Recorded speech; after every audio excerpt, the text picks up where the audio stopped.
ნაციონალური მოძრაობის მიერ საპარლამენტო არჩევნების წინა პერიოდში დიდი ოდენობით უკანონო შემოწირულობის მიღებაზე საუბრობს და ანგარიშს დამატებითი შესწავლისთვის პროკურატურას უგზავნის პარტიების ფინანსური მონიტორინგის სამსახური. საქმე კანონის გვერდის ავლით დასაქმების პროგრამისთვის გათვალისწინებულ 5 მილიონზე მეტი ლარის უკანონო გამოყენებას ეხება. თემის დეტალებით პირდაპირ ეთერში ნატა ქაჯაია ისაუბრებს. ნატა, ამ საქმეზე ადრე ვანო მერაბიშვილი და ზურაბ ჭიაბერაშვილი დაიკითხნენ. ხომ არ შეიძლება რომ მათ გარკვეულწილად ბრალი დაუმძიმდეთ?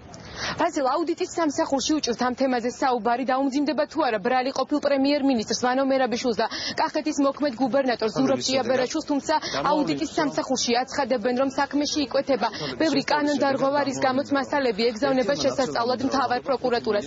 რაც შეეხება უშუალოდ სამუშაოს მაძიებელთა აღრიცხვის პროგრამას, აუდიტის სამსახურმა დაადგინა, რომ 2012 წლის სექტემბერში ერთი თვის ვადით სოციალური მომსახურების სააგენტომ კონტრაქტი გაუფორმა 21,827 პირს, რომლებიც ნაციონალური მოძრაობის სასარგებლოდ ასრულებდნენ სააგიტაციო სამუშაობს. თითოეულ სპეციალურად დამზადებულ ბარათზე ერიცხებოდა თანხა 300 ლარის ოდენობით. ისინი ხელზე იღებდნენ 240 ლარს. ერთი საინტერესო დეტალია, როგორც აღმოჩნდა, დასაქმებულების უმეტესობამ არ იცოდა, რაში იღებდა სახელმწიფოსგან ის ამ ხელფას. აუდიტის სამსახურში აცხადებენ, რომ ნაციონალურმა მოძრაობამ დაარღვია კანონი მოქალაქეთა პოლიტიკური გაერთიანების შესახებ და საბიუჯეტო სახსრები უკანონოდ მიითვისა. ერთიანმა ნაციონალურ მოძრაობამ კანონის გვერდის ავლით პარტიული მიზნებისთვის გამოიყენა დასაქმების პროგრამისთვის გათვალისწინებული საბიუჯეტო სახსრები და მიიღო უკანონო შემოწირულობა 5,240,880 ლარის ოდენობით. დადგინდა, რომ დასაკონტრაქტებელ პირთა სია შედგენილი იყო ადგილობრივი თვითმმართველობის წარმომადგენლების მიერ. ერთიანი ნაციონალური მოძრაობის პარტიული აქტივისტთა და მხარდამჭერებისაგან, რომლებიც ინფორმირებულებიც კი არ იყვნენ დასაქმების პროგრამის ფარგლებში განსახორციელებელი სამუშაოების შესახებ. აქვე აღსანიშნავია, რომ რადგანაც საქართველოს პარლამენტის 2012 წლის 19 დეკემბრის ამინისტიის აქტის შესაბამისად მოკლებული ვარ შესაძლებლობას განვახორციელოთ ადმინისტრაციული საქმის წარმოება და რადგანაც საქმეში იკვეთება სხვა მოქმედი კანონმდებლობით გათვალისწინებული ნორმების დარღვევის ნიშნები, ზემოაღნიშნულ ანგარიშს დამატებითი შესწავლისთვის უგზავნით საქართველოს მთავარ პროკურატურას. ეს არის პროკურატურის გადაწყვეტილება. ამ თემასთან დაკავშირებით კომენტარები უკვე გააკეთეს საპარლამენტო უმრავლესობისა და უმცირესობის წევრებმა. უმრავლესობის წევრებს უკვე რატომ არ გამოაქვეყნა ეს ანგარიში ერთი წლის წინ აუდიტის სამსახურმა. საპარლამენტო უმცირესობა კი მიიჩნევს, რომ შემთხვევაში თუ ამ საქმესთან დაკავშირებით ბრალი დაუმძიმდება, ყოფილ პრემიერ-მინისტრს იქნება უსამართლობა.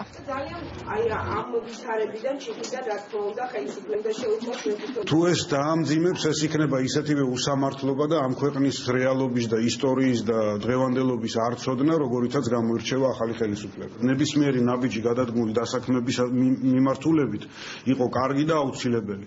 თუ ეს რაღაცნაირად საარჩევნო პროცესს ებმება, ეს დეტალები ბუნებრივია გასარჩევია, მათ შორის თქვენი და პასუხი დაეცემა ყველაფერს. სად იყო მანამდე აუდიტის სამსახური, რატომ არ ხდებოდა ამ ფაქტების დროული გამოვლინება, რატომ არ ხდებოდა დროული რეაგირება? რა თქმა უნდა, ამ ყველაფერს შეფასება მიეცემა ახლა, როდესაც ამის შესაძლებლობა უკვე გვაქვს, რამე თუ ხელისუფლება მოწოდებულია, რომ ყველა ის უკანონობა, ყველა ის დანაშაული, რომელიც ჩადენილია აი ამ ყოფილი მაღალჩინოსნების მიერ და მათ შორის ნაციონალური მოძრაობის, ეს ვთქვათ, პარტიული ლიდერების მხრიდან იყოს გამოვლენილი და კიდევ მინდა ხაზი გავუსვა, ამას არავითარი კავშირი პოლიტიკურ დევნასთან არ აქვს.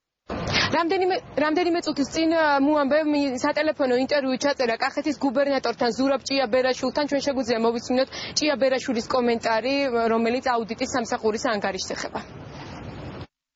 იმ პირობებში, როდესაც უკვე საქმე სასამართლოშია და გამოძიება პრაქტიკულად დასრულებულია, სხვა სახელმწიფო ორგანოს მხრიდან ამგვარი განცხადებას ვაფასებ, როგორც სასამართლოს დამოუკიდებლობაში და მიუკერძოებლობაში უხეშ ჩარევას. ეს არღვევს ადამიანის უფლებათა ევროპული კონვენციის მე-6 მუხლით გარანტირებულ ჩემს უფლებას, რომ ვისარგებლო თავისუფალი და მიუკერძოებელი სასამართლოს უფლებით. მე იმედი მაქვს, რომ სასამართლოში თუ კი ის იქნება თავისუფალი და მიუკერძოებელი, ჩემს სიმართლეს დავამტკიცებ და ეს განცხადება არაფერს არ ემსახურება თუ არა კიდევ ერთხელ უარყოფითი საზოგადოებრივი ფონის შექმნას ამჟამად ამ საქმეზე ბრალდებულების ვანო მერაბიშვილისა და ჩემს მიმართ და ეს პრაქტიკულად არღვევს უდანაშაულობის პრეზუმპციას. შესაბამისად, ამაზე ჩვენ ბუნებრივია გვექნება სამართლებრივი რეაგირება. როგორც უკვე გითხარით, აუდიტის სამსახური აცხადებს, რომ ნაციონალურმა მოძრაობამ დაარღვია კანონი მოქალაქეთა პოლიტიკური გაერთიანების შესახებ და საქმეს გამოსაძიებლად უგზავნის პროკურატურას.